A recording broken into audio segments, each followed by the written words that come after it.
प्राचीन जंगल के भीतर एक छिपा हुआ रास्ता व्हिस्परिंग पाइन्स के भूले बिसरे गांव की ओर जाता है। इस रास्ते पर शायद ही कभी जाया जाता है और प्रकृति ने इसे फिर से हासिल करना शुरू कर दिया है, जिसमें जड़ें और बेलें हर तरफ से अतिक्रमण कर रही है।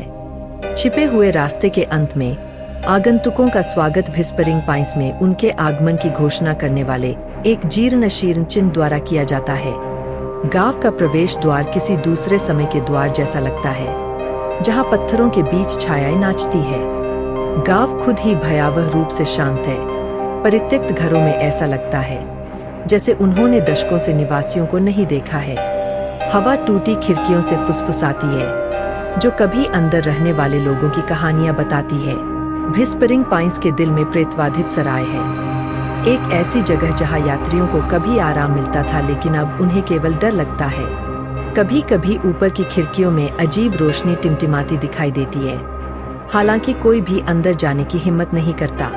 गांव के पीछे एक प्राचीन कब्रिस्तान है, जिसकी कब्रें उम्र के कारण लगभग अपठनीय हैं। यहाँ की हवा घनी और ठंडी है और जमीन नरम लगती है, मानो मिट्टी के नीचे मृतक बेचैन हो। गांव का कुआं, जो कभी जीवन का स्रोत था, अब रहस्य की आभा बिखेरता है।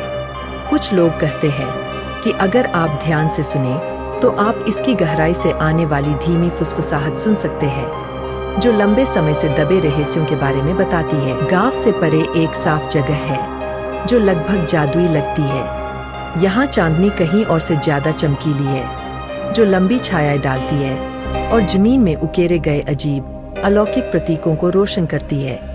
साफ जगह के किनारे एक पुराना चर्च है, जिसका शिखर आसमान की ओर पहुंचता है। अंदर व्हिस्परिंग पाइन्स की आत्माएं इकट्ठा होती है। उनके चेहरे पर दुख और गुस्से का मिश्रण होता है। यहाँ गांव के अभिशाप की सच्ची कहानी सामने आती है, विश्वासघात और काले जादू की कहानी, जिसने एक बार संपन्न समुदाय को बर्बाद कर दिया। सच्चाई का पता चलने के बाद नायक व्हिस्परिंग पाइन्स से हताश होकर भाग जाता है। जंगल उनके चारों ओर बंद हो जाता है, मानो अपने रहस्यों को छिपाने की कोशिश कर रहा हो। जैसे ही वे जंगल के किनारे पहुंचते हैं, गांव रात में गायब हो जाता है, केवल एक डरावनी याद छोड़ जाता है।